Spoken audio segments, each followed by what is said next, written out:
So what is rural tourism? Rural tourism is like regular tourism, except this is more authentic. It puts tourists within the African communities, because people want to come to Africa, they want to see the people. Yes, they come, they see the animals, they see the hotels, but they actually want to come and see the people. And this has been lacking in the tourism experience. And so we've created a very elegant solution to allow foreigners or even locals to be able to stay in African villages and enjoy the culture, the tradition, the food. So people come up to me and they ask me, like, why would you go into rural tourism, Carl? Well, the first reason is I was sick and tired of paying rent. So being a celebrity, we make more money, we rent better. And so my wife and I did this calculation and realized we had spent over 300,000 in rentals throughout our lives, from the time we left home at 17, 18 until now in our 40s.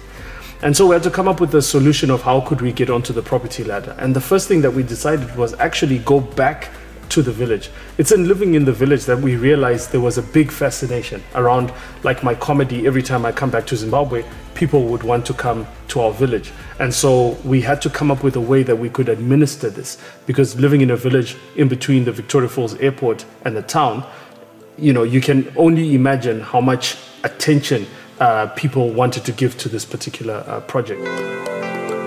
Our village is in the Victoria Falls area.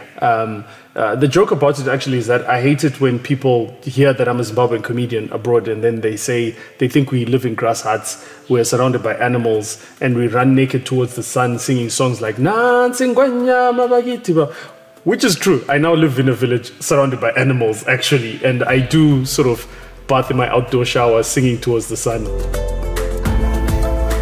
When you travel around the world, you begin to see that some of the changes that are happening in the world, when they talk about sustainability and they talk about living in tiny homes, and people are now talking about stuff like homesteading, which is looking after animals, or you know, growing your own food, eating organic. It just sounds like a rural lifestyle in Zimbabwe. So a lot of these things that people are doing around the world, becoming vegan and so on, this is all the lifestyle that exists in the rural areas. And so there isn't the right language to translate what happens in rural Zimbabwe in terms of how it's actually leading what's happening in the rest of the world. So most of the solutions are going to be coming from rural.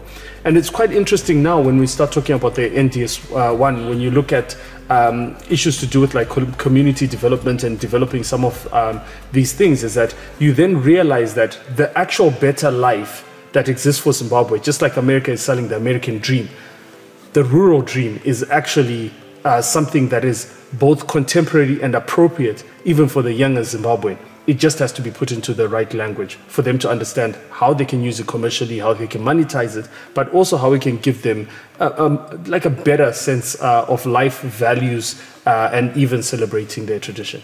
Now, see, a lot of things have changed in the world. So just because something is rural doesn't mean that it cannot be technologically advanced. So look at how the rural huts are built. They breathe really well. They have a good thermal mass, so they're good in terms of like, you don't have to put air conditioning. But one of the best things now is that you can now generate your own power with solar. You can generate your own gas with the biogas. And now also the internet penetration that has actually just happened around the country. There's lots of boosters and people can connect up to the internet, so you can work with the rest of the world. You can still be like a freelancer, you can be a blogger, you can do anything that you want when you're living in rural Zimbabwe. So it doesn't follow that living in the city is better. When you're in the village, you can calculate how much power you're generating, you know where your water is coming from, you know where your food is coming from, you can grow. You don't even have to do much. It's doing for subsistence, and then your excess becomes commercial.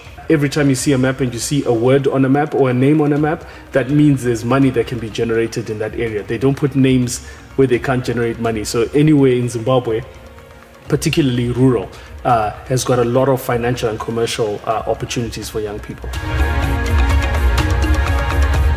We wanted to build a homestead that celebrated the past, present, and future.